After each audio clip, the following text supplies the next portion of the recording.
By welcoming everybody tonight. And thank you all for coming out and giving us some of your time tonight. It's a beautiful day as we enjoy the continuation of the summer rains. And it's an amazing transformation that I look forward to every year as the grasses turn green and we get those beautiful, cool summer evenings. It doesn't get much better than that, and I think that's why all of you are out here tonight, because you want to protect it for the future, and we need to elect the right leadership. I'm Brad Fain, and I'm the president of the Fain Signature Group, and I will be tonight's moderator for this process. I want to start by thanking all of our candidates. Thank you for serving our communities and our county. Without your commitment and willingness to hold public office and endure the scrutiny that comes with such service, our democracy that we celebrate every election cycle would not exist. So to each one of you on stage, I want to personally thank you for engaging in the process and making our democracy happen.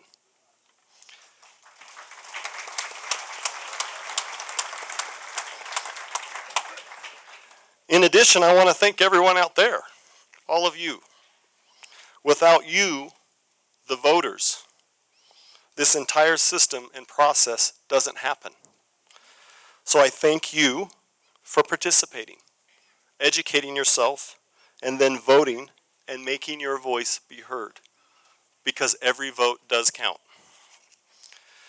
At this time, I want to acknowledge YCCA, the Daily Courier, and Central Arizona Partnership for sponsoring tonight's debate and working behind the scenes to make this event possible.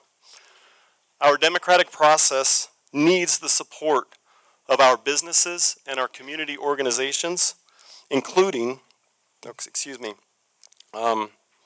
to support the political process in events like this debate, which allows candidates and voters to come together and engage in the issues, which allows us to get educated and be informed voters. I need to take a moment and step away from the debate and offer an apology to the Craig Brown campaign, and Supervisor Brown personally.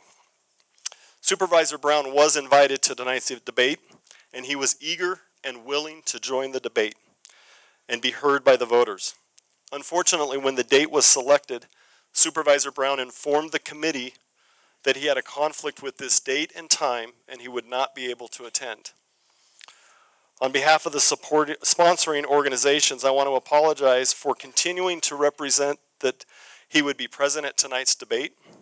His absence tonight should not be received as any indication that he does not care and does not want to be here and be heard. Quite the opposite is the case. So I offer a sincere apology to Supervisor Brown, and everyone here tonight should know that he wanted to be a part of this debate, but he is honoring a prior commitment that he had made. A little bit of background.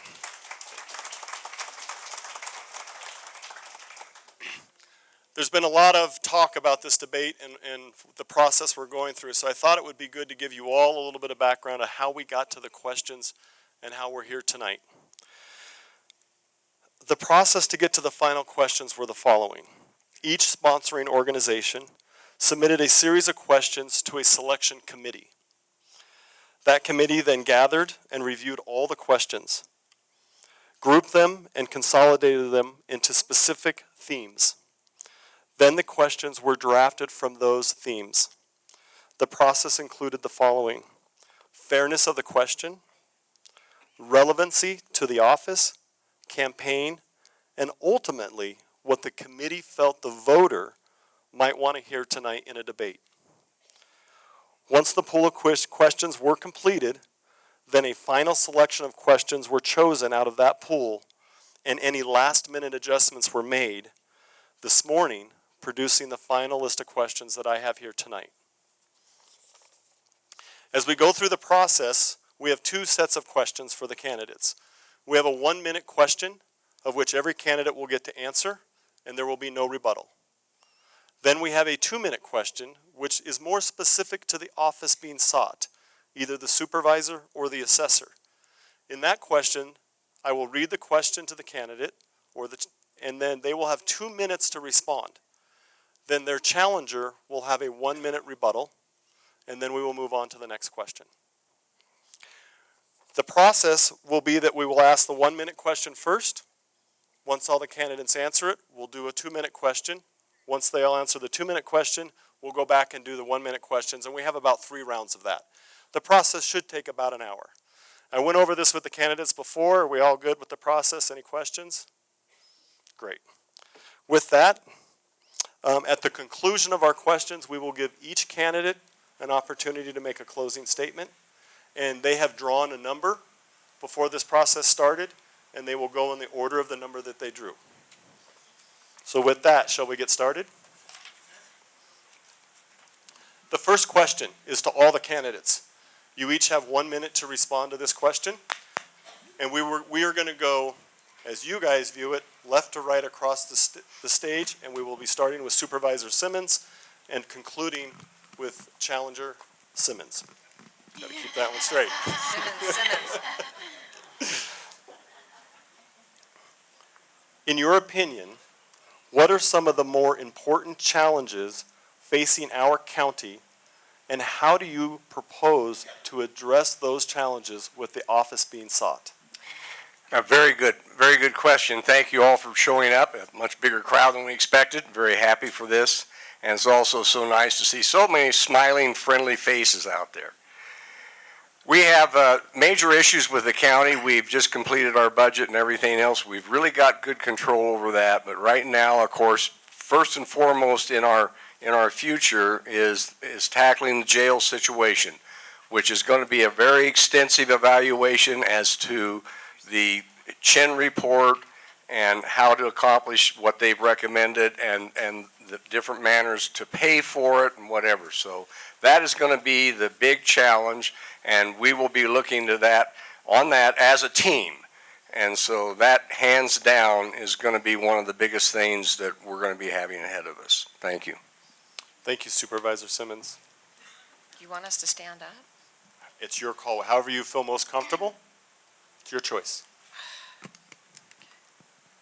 Well, I would say Marla Festinice. I would say the jail. Definitely, that's one of the main things. Taxes. Water. And we're talking about the things that are very concerning to me. And roads, the availability to fund them without raising our taxes. That is, I would have to say, my main concern as a business person, and that's the reason why I've got into this race, was because I do care about what's happening, and I do not want to see the taxes get raised. So I'll pass it. Hi, I'm Pam Pearsall, your current Yavapai County Assessor. So one of the major challenges to the Assessor's Office right now is funding. We want to do more with less each year. So some of the things we look to is we look to technology. One of the things is Department of Revenue requires certain licensing for our appraising. And so we're actually negotiating with Department of Revenue to say, can we use handheld devices instead of them going out, putting things on paper, coming back, inputting them in the computer, work more efficiently with less wear and tear on cars and on the computers. Second, through the education, would there be a way to change our licensing where some of them are just listers? They're just simply entering things in computers. They're not really analyzing. And could we change that so that we don't necessarily need to spend so much money on education? And also, we need to do a really good job as we suffer with water or rehab centers, recognizing that in evaluation. Is there an impact on value if you're next to a rehab home or struggling with that in the neighborhood? And through technology, we're able to address that, so we need to implement that. Thank you. Thank you. Challenger Rinn. Hello, my name's Mary Beth Rinn, and I'm running for Board of Supervisors in District 1. Without a doubt, to me, it's the public pension debt. This side of the mountain, if you include the fire districts in the city of Prescott and the surrounding counties, we're over $150 million in debt to the public pension debt. So we will never be able to raise your sales tax, property tax, or cut your services enough to meet this crushing public pension debt that's coming down. So while the government cannot create jobs, what they can do is cultivate an atmosphere that we can bring jobs into this county. And so that's why I'm so very keen on expanding this airport, because I believe we can bring in some clean technology jobs. We have the best, one of the best universities right here in Embry-Riddle University. We cannot afford to lose these kids. We can bring these industries in here. We can have clean startup companies coming in here, and that's going to be one of my top priorities if I'm elected. Thank you. Challenger Simmons? Well, I just want to clear the air. I am not related to Rollie Simmons down at the end. There's been a lot of confusion about Whatever that. you say, nephew. Don't start. Well, of course, as the challenger, I am at a disadvantage of some of the issues facing the assessor's office. However, I have been on the campaign trail about 14 months now, and some of the recurring themes and concerns about the office has been the appeals process. That's always been a challenge for people. It's stressful. It's difficult to process, and so I think if we can make a better process for people, and it starts at the customer service desk. I didn't see the sign. Am I good? Okay. And it starts with personnel. So I think having a great staff and the right equipment, I think, is the key for that office. Thank you. The next question is specific to the office of the supervisor. We will start with Supervisor Simmons. I'm the only one here. Then we will go to Challenger Wren, and then Challenger Festinice. The state, through reducing the county's share of state collected tax revenue, is impacting how we as a county have control over our schools, roads, safety, and growth. Give us some examples of what you would do to halt some of the policy rulemaking at the state that affects Yavapai County.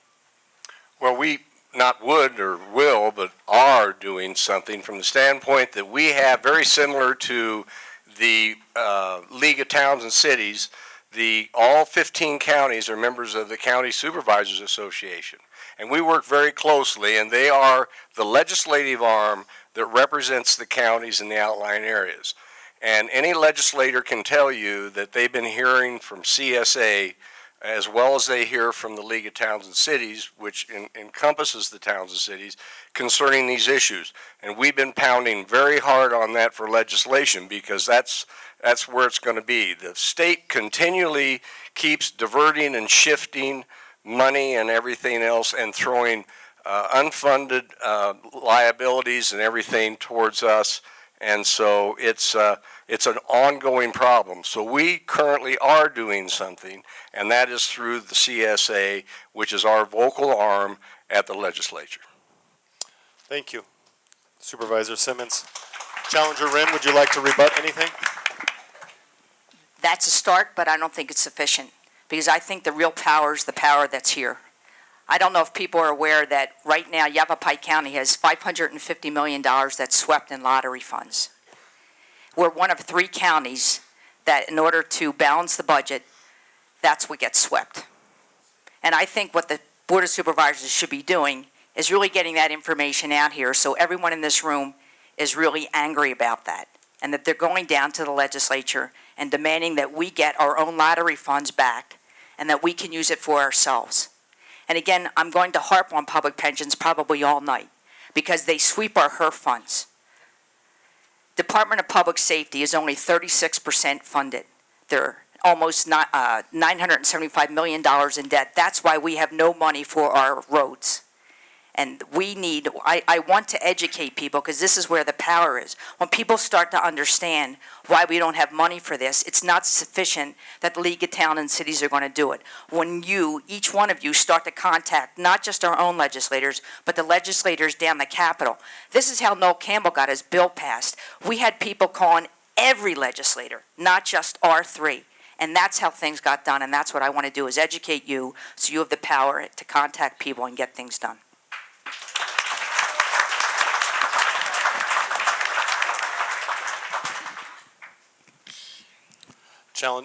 I want to check in real quick with Challenger Wren. Was that your rebuttal and your statement? Yes. Okay, then Challenger Festini's, please. I guess I will stand up.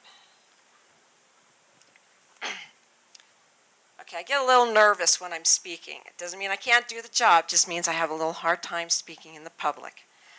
But what can I say? I mean, it's an honest answer. The highway users' revenue funds, we need to get money back. HERF, we need our gas tax, we need to talk, probably more than just talk, we really need to work with our state legislatures, and hopefully Noel most definitely will get back in there, and I'm sure he will work really well for us for our roads. There's so many different entities, and it's really hard to, Miss Rin here, she has great ideas, and as far as the PSPRS, it's a very, very important situation that needs to be taken care of by the state, not just locally. So that's about what I'm going to say right now. Remember, I'm Thank you. nervous. I'm sorry. Forgive me. Supervisor Simmons, do you care to rebut? Challenger Wren, do you care to rebut? Great, thank you. The next questions will be for the assessor. We're going to start with Assessor Pearsall. First question is for you. You will have 2 minutes to answer, and your challenger will have a 1-minute rebuttal. As the head of the assessor's office, you are ultimately responsible for everything that occurs in that office under your leadership.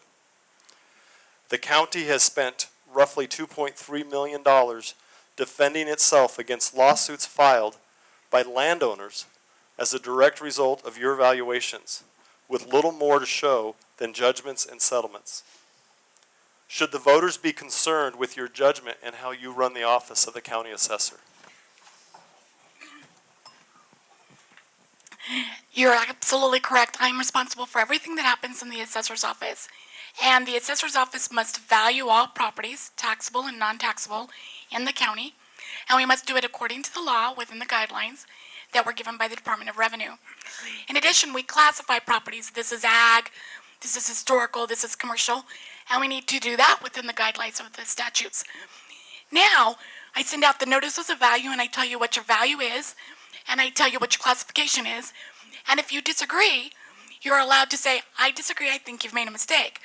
You file a petition for review, you come to the assessor's office, and I look, and if you've made a mistake, we correct it. If we disagree with you, though, and we say we didn't make a mistake, you can file an appeal to the Board of Equalization. That's the Board of Supervisors they've hired a hearing officer to sit in their stead and hear that. And he can give you the relief that you ask, or he can agree with the assessor's office, or he can give you something in between. And at the end of that, you can always file what's called a lawsuit. Most people start with petition for review and Board of Equalization first, and then go to a lawsuit. Once a lawsuit's filed, the assessor's office is out of it, except for back when we had 3 Board of Supervisors, they used to ask me to come in and give them a report on what their return on investment is. What's the tax dollars that we're looking at? Are we looking at a nickel in taxes and this is going to cost us $100,000? Is this a precedent-setting court case where it's a cement plant and we're talking about obsolescence and it would affect all the concrete plants? And I would give them a return on investment, discounted cash flow, and it's not just the 1-year bump, it's the future, and it's the improvements you pick up, it's a whole bunch of things. And then they would make a decision. And then the Board of Supervisors spends some money on the lawsuits. The assessor can't settle, the assessor can't go forward, it's all the Board of Supervisors. So I would say the assessor has nothing to do with the lawsuits. Values within the guidelines of the law, classifying correctly, and certainly supporting those lawsuits. Time. Okay, thanks.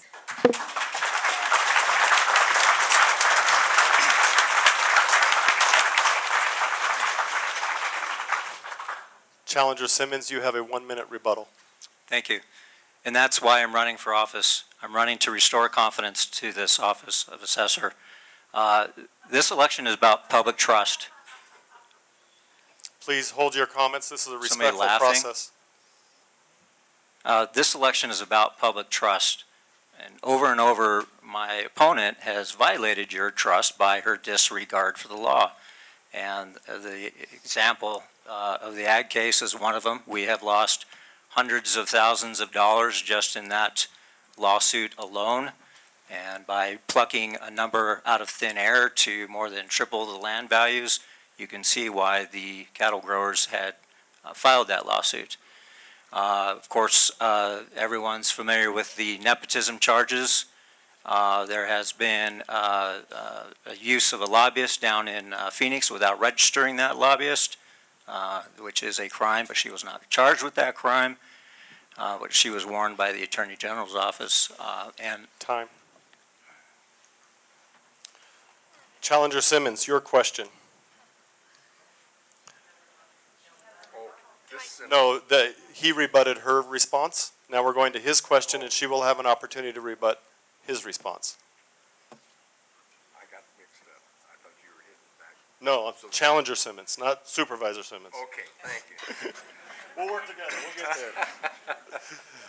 Challenger Simmons. It has been claimed that there is a good old boy network in Yavapai County that protects a few at the expense of the rest. If you are elected, how will you manage this situation? That's a good question. Do you?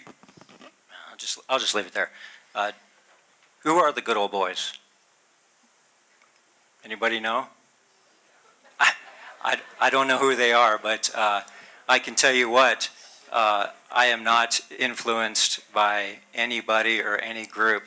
I grew up here in Prescott 38 years. We moved here in 1978. I have raised my family here, met my lovely wife who's in the front row, and we've been married 21 years, and I don't know who the good old boys are. I don't know if it's somebody who's lived here a long time, but whatever that means, I don't think that matters. I think what matters is what you do for the community and how you live your life.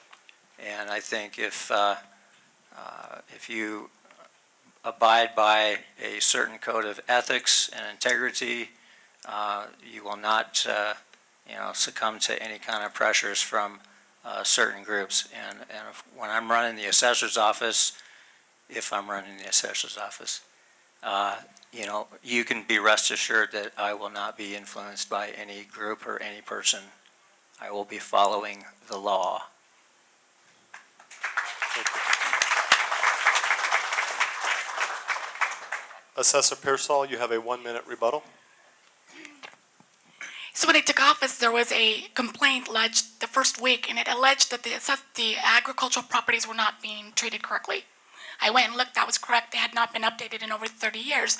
Now what happens is if an acre of land is valued at $7.56 every year for 30 years, and it stays stagnant, it doesn't increase as it's supposed to, the rest of you are increasing. About, 30 years, how much did something increase in the residential? That meant that even though their values stayed the same, their tax bills went down every year. The tax shifted to the people's properties that were going up. So even though they might have received the same valuation every year, their tax bill was going down every year. And so I can show a chart how it starts, relatively easy, and the tax burden grows about 84% over 20 years on the rest of you. On the residential properties, the tax burden grew like 84%. But on the ag properties, the tax burden.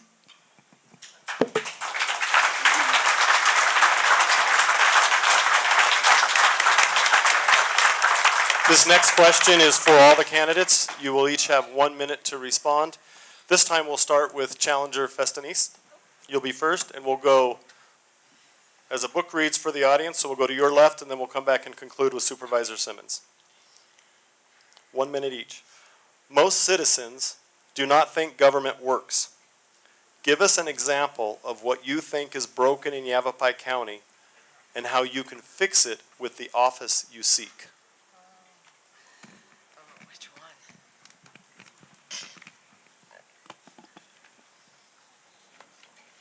First thing I'd have to say which one. There's quite a few things that are broken in Yavapai County, which is the reason that I ran for office as a business owner. I am highly, I'm going to have to go back to the PSPRS and the jail and the taxes. They're just going to taxes to fund everything, and we cannot afford that. We cannot afford that. Something else has to be done. Other ways have to be looked in. The Chin report, they had other ways to look at things to help the jail system. As far as the PSPRS, and the one thing that I did not get answered on Monday is why, if the jail was so important, why they did not start saving for the jail back when they all took office, or when the no vote was voted on for the second time. We can't depend on sales tax, and we cannot depend on property tax. In case there is a fall in the market, we cannot always go to taxes. Time.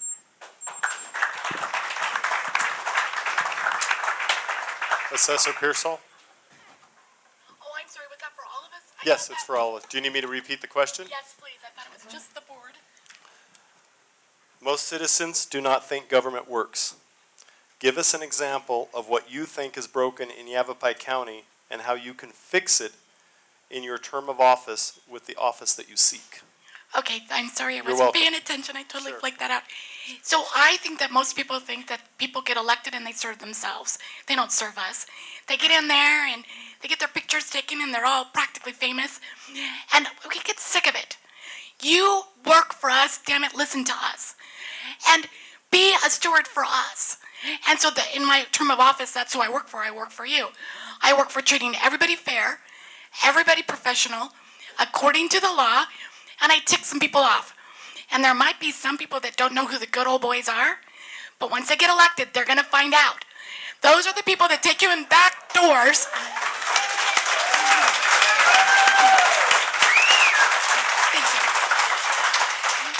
They literally take you in back doors and they say, you're going to do this or you're going to be sorry.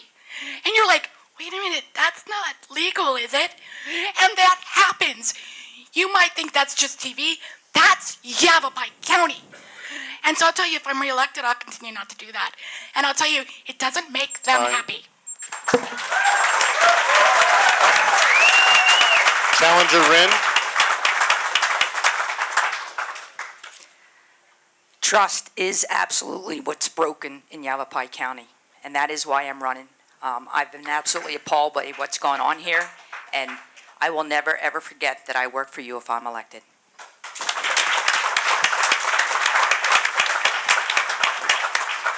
Challenger Simmons, 1 minute. Well, yeah, she brought up a great point, and that is public trust, and that is what's broken. We have an elected official that's abusing her powers as an elected official. Please respect the process. We've asked you several times. Please let the candidate speak. Continue, please. Thank you. For example, the first 5 years that she was in office, she circumvented the competitive hiring process, county's competitive hiring process. The 65% of the people hired for jobs in that office circumvented the competitive hiring process. Basically, the public was never given an opportunity for these jobs, and who were these people that got special treatment? When I'm elected, your assessor or family, and that includes nepotism. I will not be a part of any Time. of nepotism.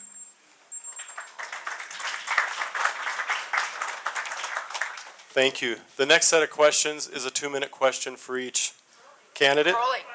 Oh, I'm sorry. I got a lot of help over here. Don't worry, they got your back. Now we know what's broken, don't we? The moderator. You've got the most fiscally responsible, and I'm going to tell you just about statewide of all of the counties, Yavapai County is one of the highest respected counties as far as our fiscal responsibility, trustworthiness, and everything down the list. We have demonstrated over the years not only lowering taxes, maintaining the tax levels for you and the public. We have 1,600 miles of road, 800 which is paved, 800 which is not, and we've been doing a real slick, not slick, take that out. Don't get that down. We have done a real careful job of maintaining the roads and whatever, in spite of the state sweeping HERF funds and all kinds of shortfalls against us and the other counties. So I don't really have one particular broken aspect. I don't even have a fracture, Brad. Thank you. Thank you, Supervisor Simmons, and I apologize for that. So now, the next set of questions are 2-minute questions with a 1-minute rebuttal. This time we're going to start with the Office of the Assessor. First question goes to Challenger Simmons. You have been running an aggressive campaign against your incumbent. You have made many claims about restoring confidence in the office, following the law, and protecting the taxpayer. In today's paper, it was reported that your campaign reported the nepotism issue surrounding the assessor to the county attorney. Is the timing of this just politics in 2016, whatever it takes to get elected? Or is there something to this matter that your camp felt it important to bring it up now? Please explain why you can make such a claim and what you will do that will be so dramatically different when you're in office. Well, first of all, in regard to the newspaper article, I want to make it clear that I did not know about what was happening with the county attorney. I only found out about it yesterday when it came out in the paper, and that was prior to my quote to the paper. So, and what had happened was we had a member of our committee. Well, let me step back. We've had several ex and current employees contact us about other family members that are working in the assessor's office, and I had been sharing that with my committee. Well, one of my committee members took it upon themselves to forward that on to our county attorney, just for clarification, and that's where it's at. And nobody's been charged with anything as far as I know. And I think what happened was he felt strongly enough about that, and I support that decision. I feel strongly about nepotism because it's a poison in the workplace. It kills productivity, it kills morale, and you are taking advantage of your power. And this is for the financial benefit of that family member at the cost of the taxpayer.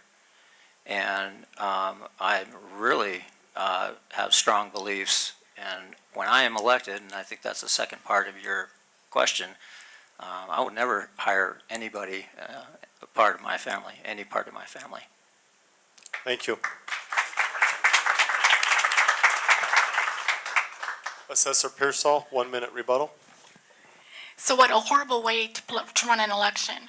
Rather than stand up and say what your qualifications are and why you're better, it's file anonymous complaints, send some mud, and then report them as if they happened, and then deny that you knew anything about it. Like, it's been really ugly. Why would anybody want to run for office when that happens to them? So I heard that I saw a mailer that I'm a Democrat because I got a picture with a Democrat. I heard a commercial that I'm a Democrat because I used the word fairness, and so did Obama. I hired a lobbyist, which is a total fabrication. This nepotism is just sling mud. It'll be dismissed, but out of time. Make her look like she is a criminal, when anybody that sincerely knows me knows integrity is like the main thing for me. I try really hard to choose the right. And if I make a mistake, I try with integrity to navigate through that. And then to just report commercial after commercial, just slamming somebody.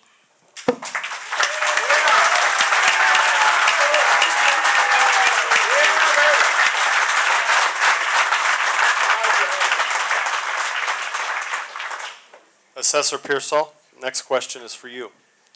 2-minute response, and a 1-minute rebuttal by your challenger. Jobs, growth, and the economy are the lifeblood of Yavapai County. For the past several years, your policies have increased taxes on many businesses. In some cases, you've attempted as much as 300% tax increases. Do you feel this approach supports the sustainability of Yavapai County as it relates to jobs, growth, and the economy? Thank you, I absolutely do. So if you're a small business owner in Yavapai County, you carry a lot of the tax burden, almost 20%, almost twice as much as a residential house.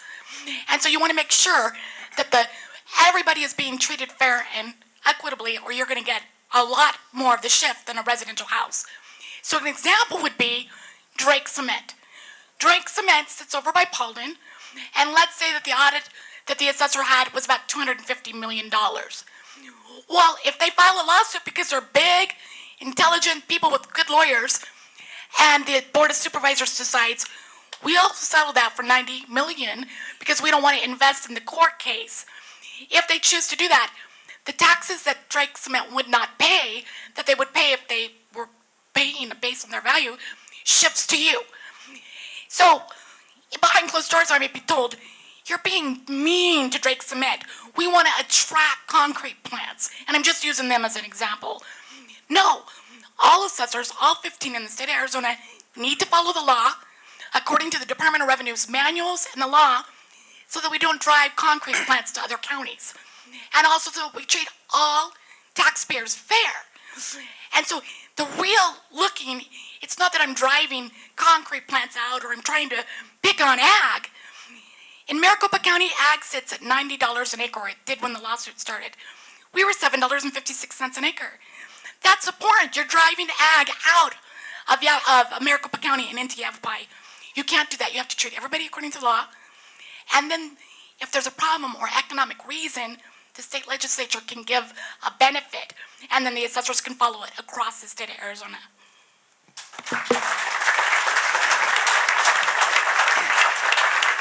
Challenger Simmons, you will have a 1-minute rebuttal. Yeah, I'm not sure if that's part of the job description. The assessor's job has nothing to do with taxes. The legislature determines your taxes and also the taxing districts. The job of the assessor is to identify all of the parcels in Yavapai County subject to taxation, value those properties according to state law and Department of Revenue guidelines, and list those properties to the tax roll. Now, if my opponent wants to, if she's concerned about the tax burden and the tax shift, she should run for legislature. And I think there's a forum tonight over at Prescott College. Thank you. The next question is for the Office of the Supervisor. We're going to start with Challenger Rinn, then we will go to Supervisor Simmons, and then we will conclude with Challenger Festanese. According to a recent study by the Chin Planning, there is a need for a Prescott jail. The voters sent a message in November of 2014 they did not want to pay for a jail through a district sales tax increase. With this ballot measure failing, supervisors reaffirmed the need for a new jail and said the jail would need to be paid for through either property tax increases, cash on hand, and or cuts in county services. Do you agree that there is a need for a new jail? And if so, how would you propose to pay for the jail and then educate the public on your plan? And if you disagree, why? Thanks for the question. I sat through 2 days of the Chin Planning study, and she was very clear that she said that there was no critical needs for beds at this time, that the rest were steady, that the census was steady. That I know that we have, at this time, it's kind of like a spike in tourism. We have a spike in the jail census during the summer. They kind of come up from Phoenix because they don't like the heat.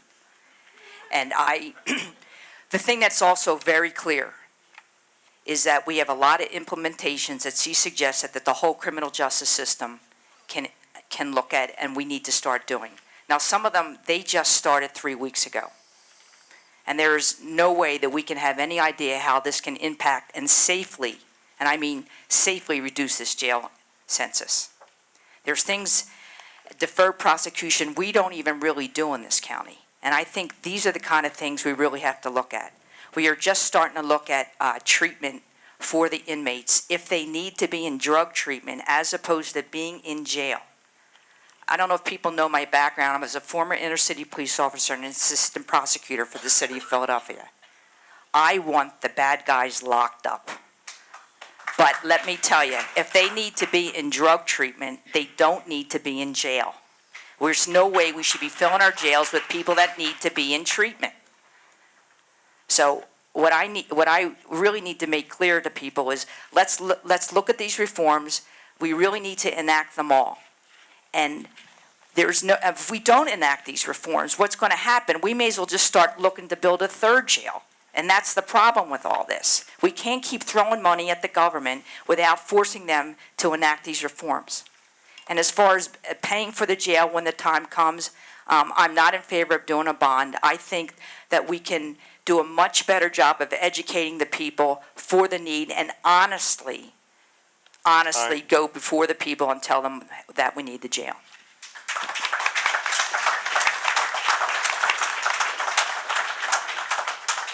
Supervisor Simmons, you're allotted a rebuttal, or you can just go into answering the question. Let me go and answer the question. Okay. I need a little more than a minute. Okay, here's the facts, folks. The current population of the jail is 560. With classifications, we are actually allowing for the classifications approximately 515 or less to be in safe ground. We currently have 69, it went up from 49 last week, but 69 prisoners sleeping on the floor. So when everybody says, you know, that not now, look at these four fingers here. We're talking about the time that once it's decided that a new jail's needed, you're going to need 4 years. You're going to have approximately a year for planning, and none of this counts for the fact you have to figure out how you're going to pay for it. You have a year for planning, you have a good 18 months for construction, and then you've got the other 2 years down the road for the rest of the stuff that comes to play in here. So you've got 4 years down the road. So when you're taking a look at it right now, and you say, well, I don't think yet. Well, you can't wait a couple of years because you're really going to be caught. The reason for the Camp Verde jail was because the feds were breathing down their necks and they had to move quick. We don't want to be in that position. I trust our sheriff and the sheriff all the way down. And in addition to that, the judicial system has been working on a number of these efforts to lower our population and stem some of the people that don't belong in jail. That's one area that we totally agree. But they're already working on that, but that's not going to solve the problem. So we have to be proactive, and we will be figuring out how to pay for it. We've listened to the voters. You told us you didn't want the sales tax. Okay, then we're going to look at what the rest of the options are, and we'll move from there. We're going to take a very methodical and careful look at all of this so that it's done properly. So, thank you.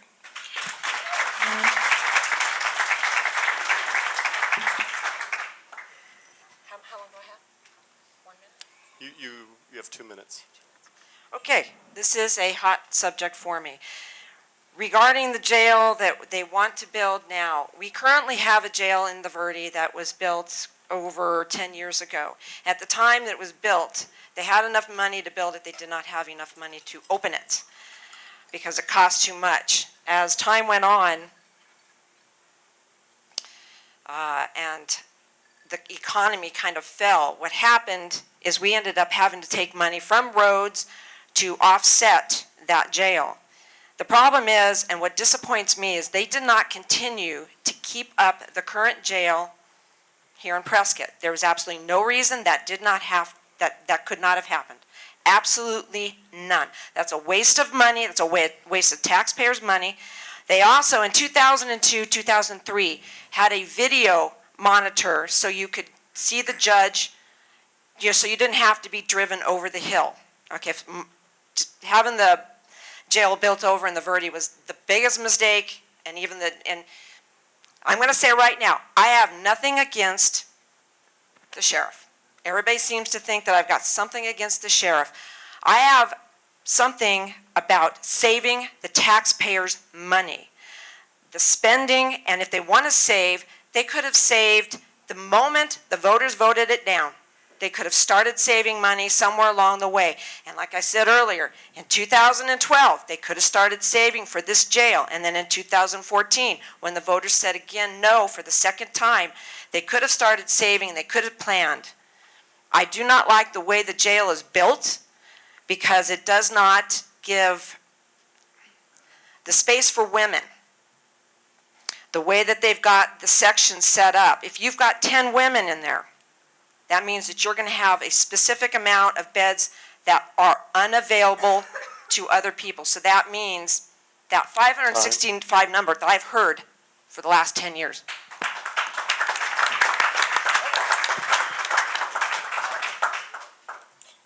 We'll allow an opportunity for rebuttal if you care, either one of you care. I'd like to Okay. correct myself on the standpoint of we're closer to 480 with classification. I quoted 515, so I believe the figure is closer to 480. Thank you. Challenger in, anything? I just want to reiterate, there's a couple things.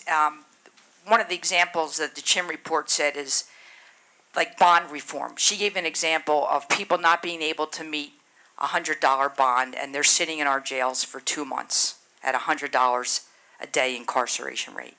These are the kind of things that we need to do. We don't have electronic monitoring. These are the kind of reforms that we need to really start thinking about and looking at. Without this, we just will never build enough jail space.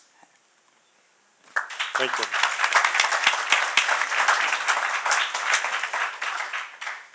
Okay, we're going to go back to a 1-minute question. This question will be for all the candidates, both the supervisors and the assessors. We will start with Ms. Pearsall, Assessor Pearsall. You have 1 minute for this response.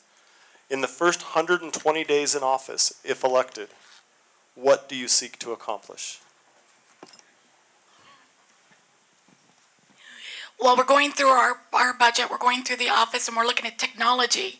We used to have some money for handheld devices, and we don't currently. So we're going to go through, and we're doing something called pictometry, where they're looking at computer imageries that we've taken. So the first 128 days, I'd like to look at that. I would like to do some PowerPoints on what tax shifts look like, how they happen, educate the public. We've done a study on Zillow and the accuracy of the automated valuation model of Zillow versus the assessor's office. I would like to offer that to the public and show how Zillow fails and where it's okay. And I'd like to do a little bit more public education on Zillow and some of the other projects we've done. Thank you. Challenger in. My first 120 days in office, I intend to go through every department and really just sit down with the people who do the actual work. Because I think so many of these people have good suggestions on way to get things done better. I think when you stay at this 15,000 foot level that you kind of miss things, and I think there's opportunity to really see how we can get things done much more efficiently, and that's my intention.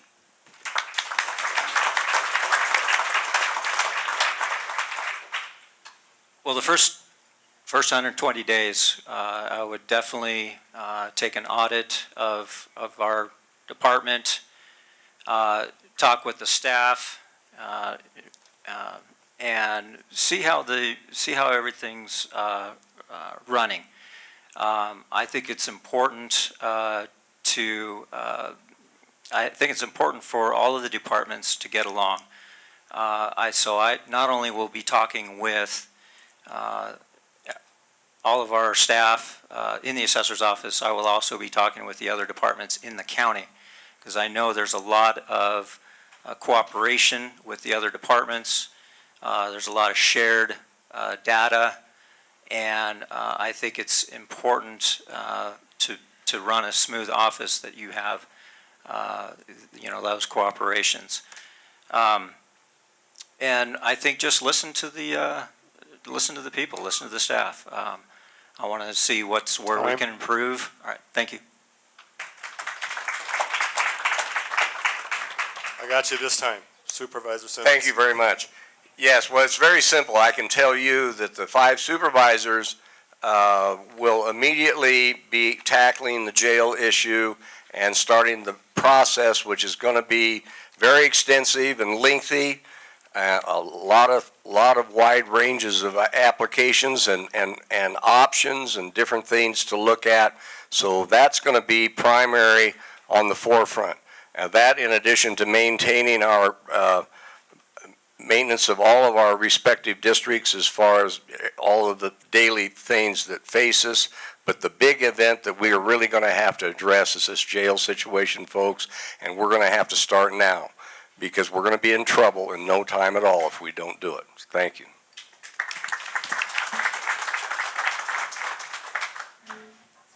So the first 120 days, pretty much the same thing as Mary Beth.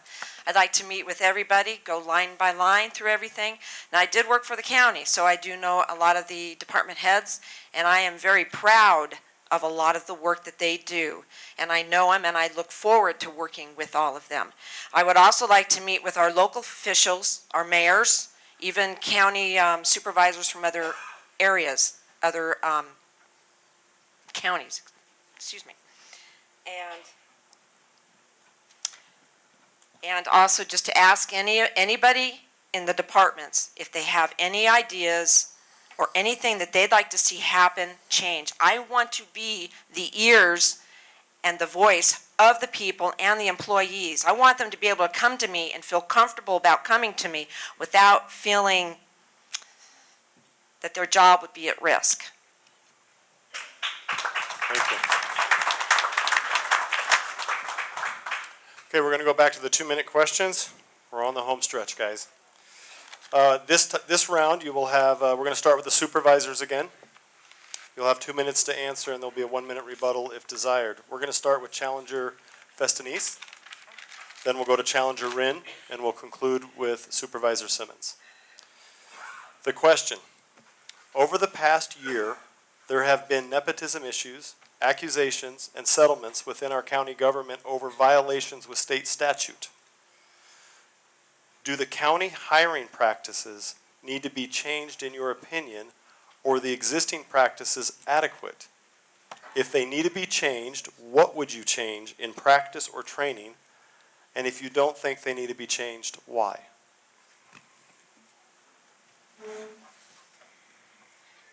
I would say probably starting about 3 years ago, I saw a great change with Wendy Ross, who is the HR director. And she did bring about a lot of changes to the county. And some good, some bad, and I think that was very good. As far as the nepotism, I think that she would have tackled that by now, to be honest. I think she would have tackled that.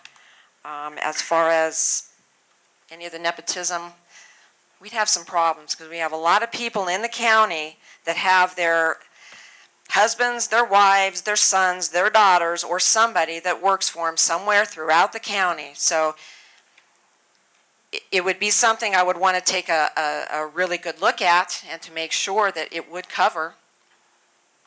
Hope that answers. Thank you.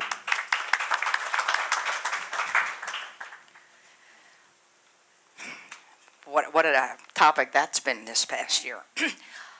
The problem I have with that is I think it seems like it seems to fall to whoever the ultimate person is. And I have a problem with that because I think it should fall to human resources and the attorney in human resources. I'm not sure that it is incumbent upon the people, that's the pink elephant in the room, Pam Pearsall, that she should know the statutes. Because I think we hired her to be the assessor. And as an attorney myself, I don't know that I would be reading the state statutes and county statutes and stuff like that. I think that I personally would be relying on human resources and the attorney that they hire. So if I put someone forth and human resources said it was okay, then I would think it was okay to hire that person.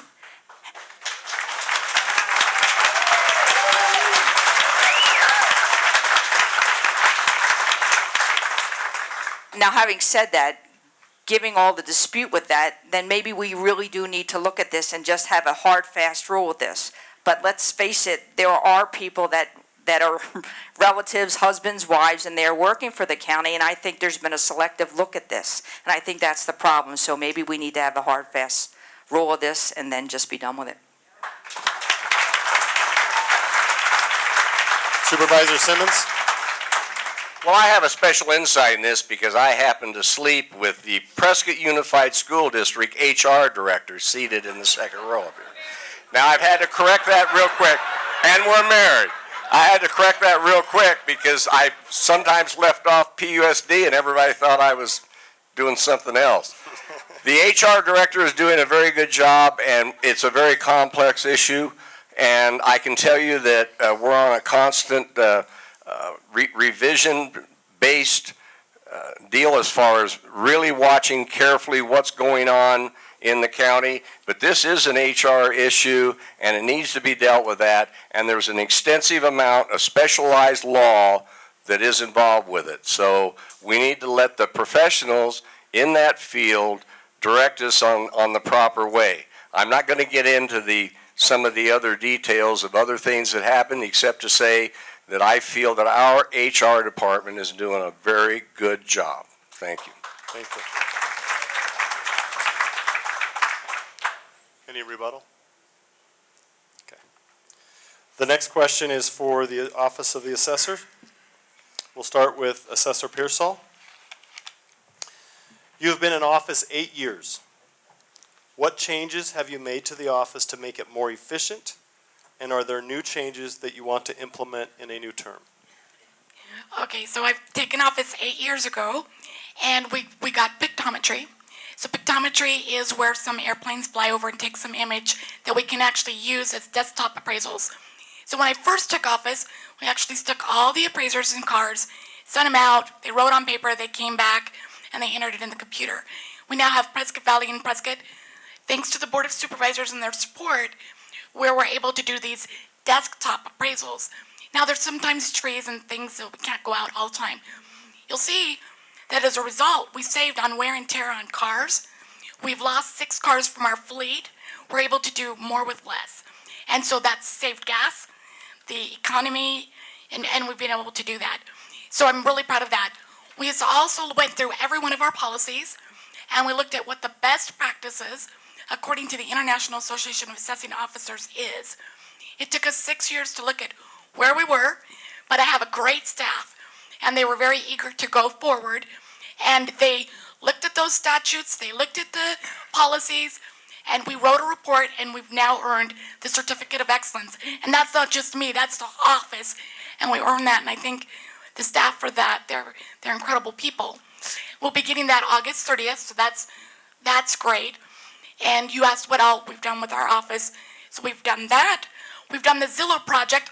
Oh, we used to just value a neighborhood, and now we're able to do a lot through our GIS department or our cartographers, where we're able to say, this is a golf course, and what's the market reaction for being on the golf course, and is there a market being further away?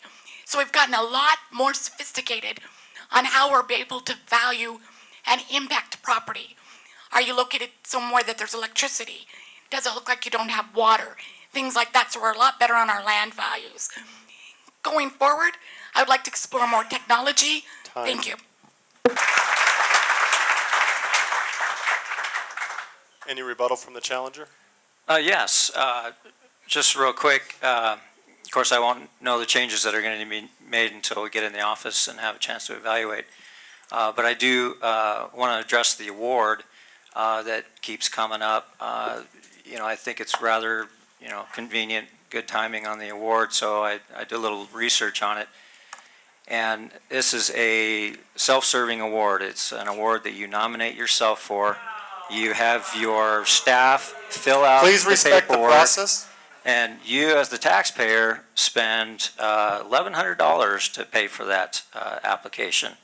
The company that puts on that award even has a disclaimer that says they don't warranty any of the information.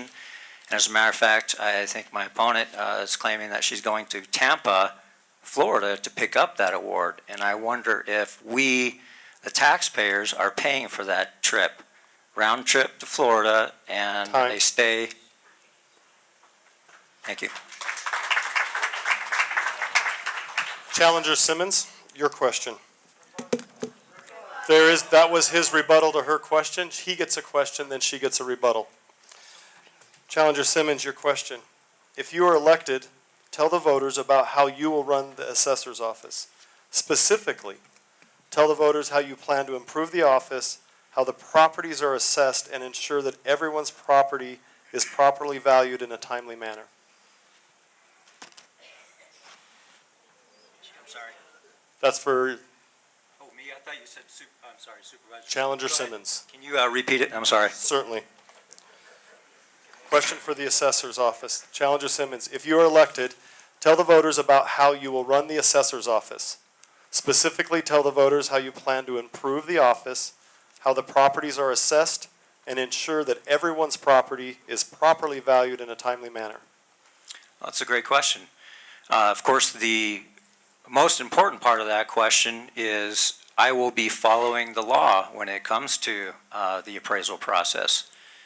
We have Arizona revised statute, or Arizona state law that guides us with those laws. Of course, the Department of Revenue has also guidelines, and then and we follow those laws. Now, as far as the department, again, when I get a chance to evaluate the staff, and we will be looking at the people and its procedures. But in order to make things flow, it's important that everybody work together. And I think as long as I have the ability and the funds to make those determinations, I think it'll be a really well-run office. Thank you. Assessor Pearsall, 1 minute rebuttal. Well, so we use a computer-assisted mass appraisal system. We use it, it's called Realware. We actually did, I forgot to tell you, over the 8 years I did a computer conversion. So we used to be on a DOS mainframe and we went over to Realware. So we use this CAMA system, we input information, we do inspections, and we pick up new construction based on permits. And everything runs fairly well. The staff is pretty trained. We do the same thing every year. They're all assigned different market areas to update based on permits. We're getting a lot more busy with the permits. But life is not perfect, so then we have emergencies, such as Yarnell. And when Yarnell burned down, the assessors actually had to go out and do 1,700 appraisals like that, because the jurisdictions had to know our before value and our after value. So not only was it incumbent to continue to do the appraisals for the next year, but we had to go out and do those emergency appraisals now. And that took leadership, understanding appraisals, cost approach, sales comparison. I have a level 2. Time.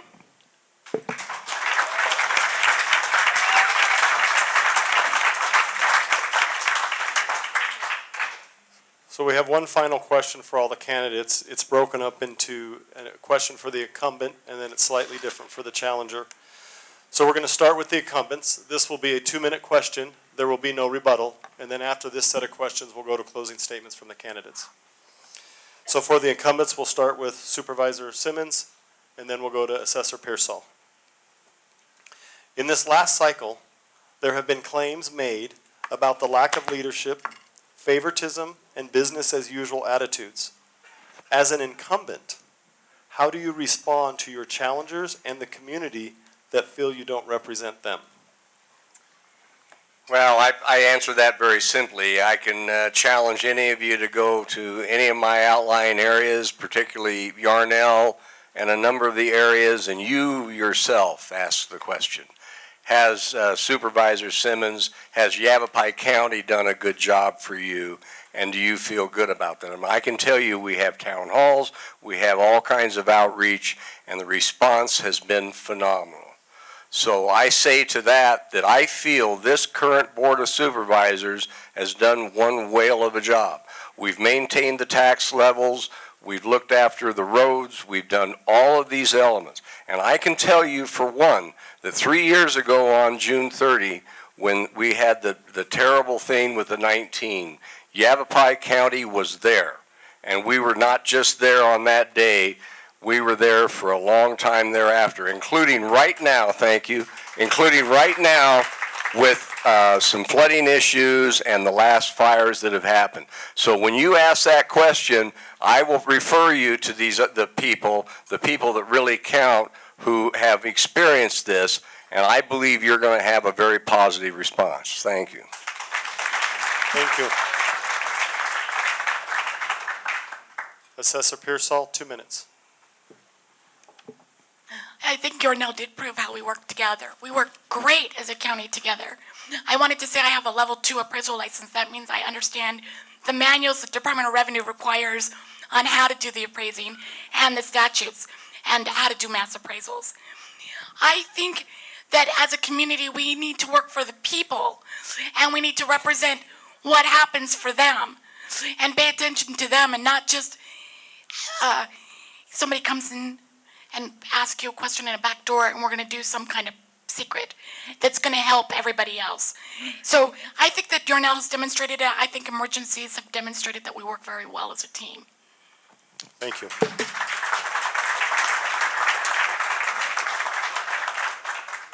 Now to the challengers, and for this we'll just go left to right across the table, right to left if you're sitting there. So we'll start with the challenger Festinese, and then we'll go to challenger Wren, and then we'll conclude with challenger Simmons. So the question is just slightly worded. It's the same, but it's slightly different. You stand or sit before the voters tonight offering a better solution and approach to the claimed lack of leadership, favoritism, and business as usual attitudes. What specifically are you offering as a solution to this range of issues?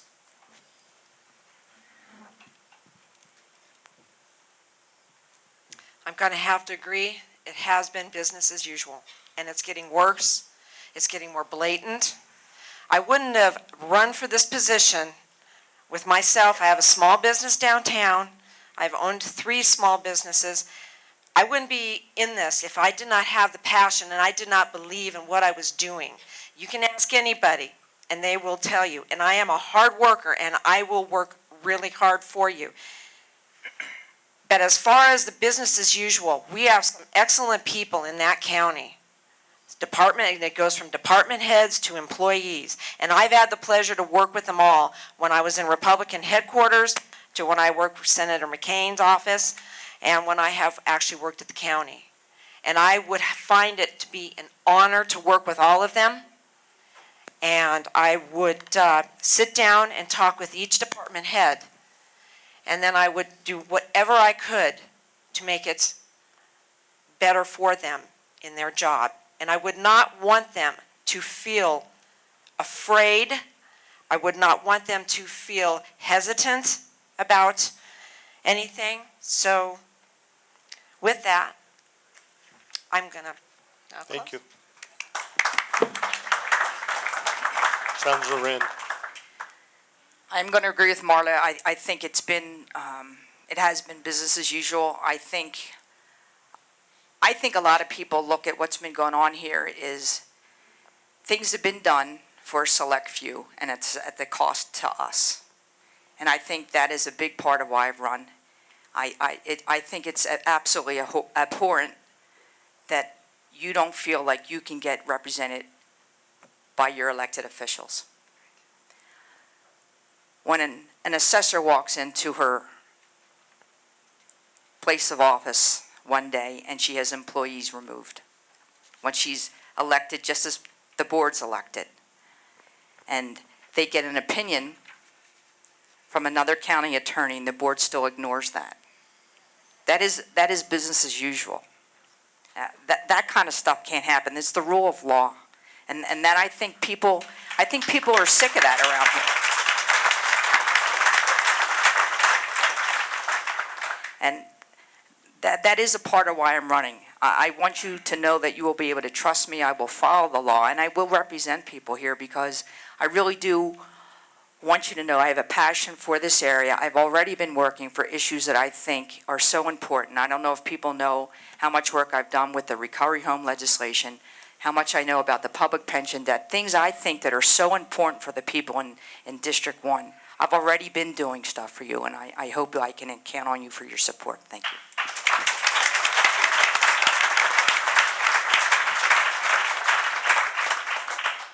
Challenger Simmons, 2 minutes. Yes, thank you. Well, I believe I am the better solution. I mean, there's the answer to your question. If you want the status quo and, the public trust issues of my opponent, then that's what you're going to get. But I have been campaigning for 14, 15 months now, and all over the county. I have been to fairs and parades and lunches and dinners, and I have talked to many people, and I believe that my message of restoring confidence to the office of assessor is resonating with the people. And I have been endorsed by several of very well-respected leaders in our community, Dr. Billy Orr, Senator Steve Pierce, Mayor Harvey Skoog, and Sheriff Scott Masher. I'd like to read what Sheriff Masher said about me. I strongly endorse Judd Simmons for the office of Yavapai County Assessor. He has the education, Republican values, and professional experience to represent the citizens of Yavapai County as their assessor.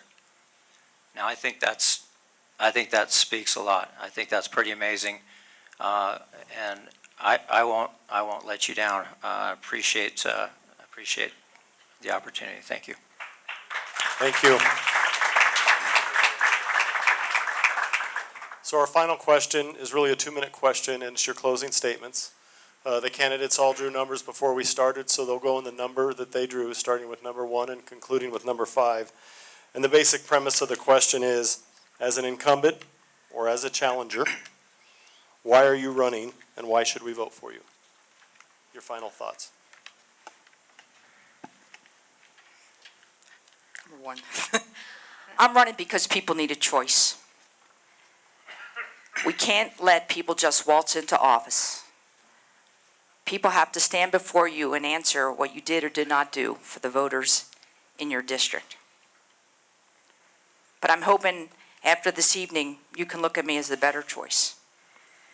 I have some literature in the back. You can go on my website. You can see articles I've written on public pension, recovery homes, jail district, things like that. There's my phone number on there. You can ask me any question you want. I truly have a passion for this area. There's a commercial out that when you go and before you mark your ballot, ask yourself who's the most qualified. But I want you to ask yourself something else. Who you vote for is a reflection of who you are. When you want to bring jobs into the area and you want to have a CEO come in there, who do you think is going to reflect on you? Who would you like to sit across the table from you? And you think, yes, I would like that person to sit across there from a CEO, and that person knows the issues in this county. And they would truly represent me. I believe I'm that person. And I ask for your support. Thank you.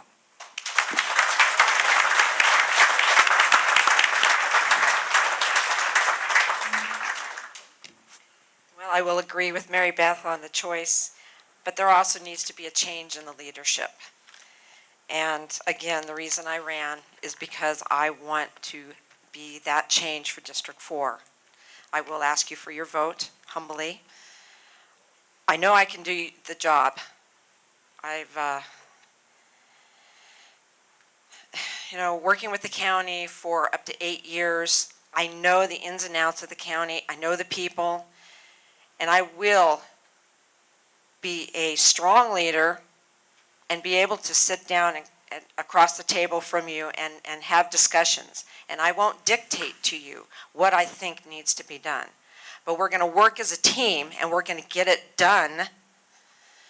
And I don't want anybody ever to be hesitant to come to me as an employer. I look forward to working with them.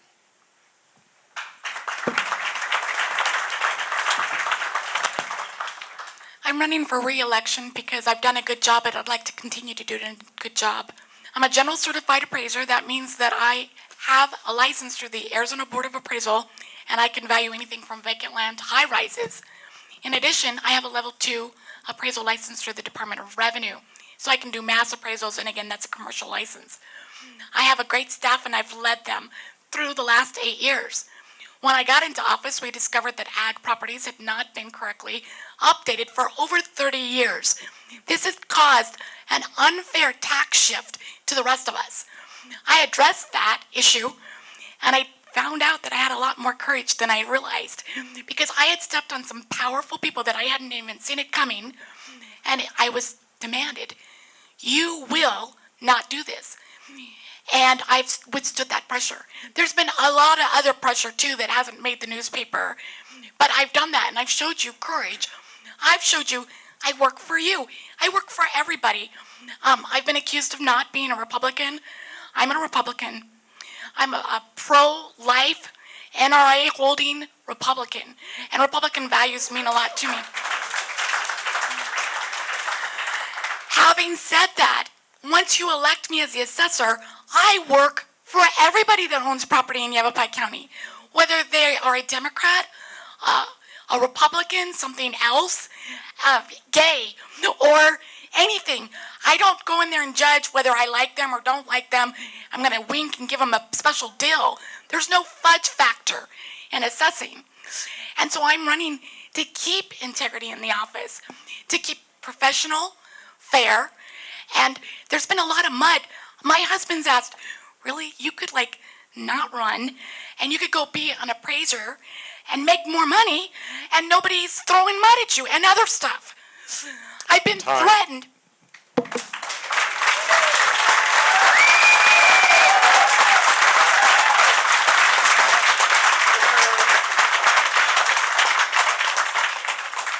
I'm number 4. I too am a life member of the NRA. That wasn't as big an applause, but I don't know why. Well, I am running to, like I said before, I'm running to restore confidence to the office of assessor because this election is about public trust. I care about our community. This is where I grew up. This is where I'm raising my family, and this is where I plan on retiring. I do believe I have a lot to offer. I've been in the appraisal business 18 years, own and operate my own appraisal company. I've appraised thousands of properties throughout Yavapai County. And my opponent's talking about our level 2. You can only get that if you work in a assessor's office. So, you know, in closing, I want to thank everybody for coming out tonight. Everyone, Brad, thank you for hosting. Cap, Courier, Sandy. You know, this is part of the democratic process. You know, this is a great crowd. You know, some of you may not like what I have to offer or say. Some of you do, and I love it. I love seeing all these faces out here, and you know, exercise your rights. You know, vote. Tell people to vote, but study the issues. You know, that's why you're here. Go to the websites. I've got a great one. Yeah, be informed, but more importantly, vote. Thank you very much.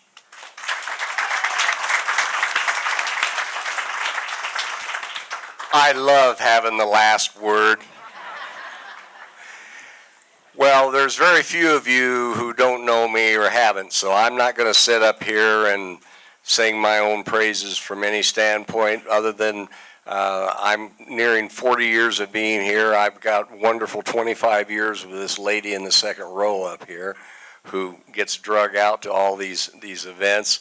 And I really enjoy public service, 3 terms as your mayor, and 22 years on the hospital district board, which is another whole story. But I've enjoyed this being on the Board of Supervisors, and I'm just going to make it real easy for you folks. When you sit down and you have that ballot, and you look at it, and I have a suspicion many of you have already voted already, but whether you have or haven't, when you look at that ballot, look in your heart and say, who actually is the best qualified? Who comes with the most knowledge of the community, the most knowledge of our government around here, and all of the workings and everything else? And I think, and I believe in my heart, that if you do that and you sincerely look at that, ROWLESIMMONS is going to stand out. Now, I don't want to have to spell it again. And Judd was right, we are not related. I make that joke about nephews, so we are not related. But anyhow, I do want to ask your vote. I want to take a special moment and thank Sandy and company. Everybody worked. You can't believe how much hard work they did on putting this thing together. And for heaven's sakes, the wonderful turnout. God bless all of you for coming out here. I really appreciate it. And please remember, vote, okay?